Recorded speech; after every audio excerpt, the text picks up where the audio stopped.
Sinuspindi muna ang paghuli, pagbebenta at pagkain ng anumang shellfish mula sa mga bayan ng Bulinaw at Anda sa Pangasinan.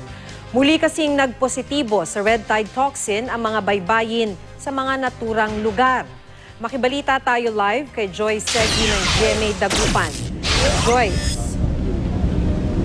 Maki, muli nagpositibo sa red tide toxin ang mga baybayin ng Bulinaw at Anda dito sa Pangasinan. Bunsod niyan, nagpalabas ng advisory ang BFAR na iwasan muna ang pagkain ng mga shellfish, lalo na yung talaba, tahong at alamang mula sa mga nasabing baybayin.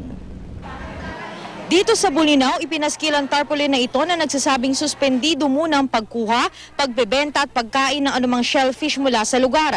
Agad namang sumunod dito ang mga tindera.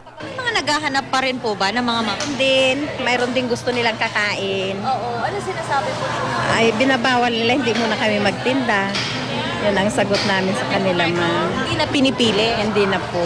Hindi na po kasi kami rin ang masisira pagka pinilit namin na magtinda ng bawal. Nag-ikot na rin ang mga kawani ng Agriculture Office sa bayan ng Anda para bigyang babala ang mga tindera at mamimili.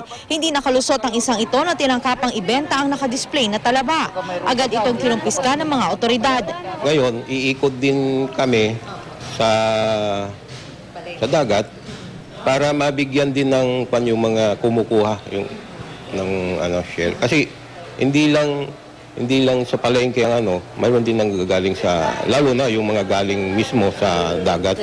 Ayon sa BFAR, ang mabilis sa pagdami ng dinoflagellates tuwing mainit ang panahon ang pangunahing dahilan kung bakit nagkakaroon ng red tide.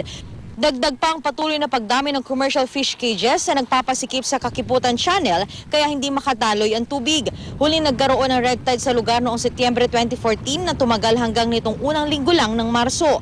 Matapos ang 2 linggo, may red tide na naman. Dahil sa panibagong red tide alert, tiyak na naman daw na apektado ang kita ng mga nagbebenta ng shellfish. Wala, bagsak economic kasi yun ang hinanap ng mga bisita, yung mga tahong, di ba? From Maynila sa mga iba't ibang lugar, yun ang hinahanap nila, tahong.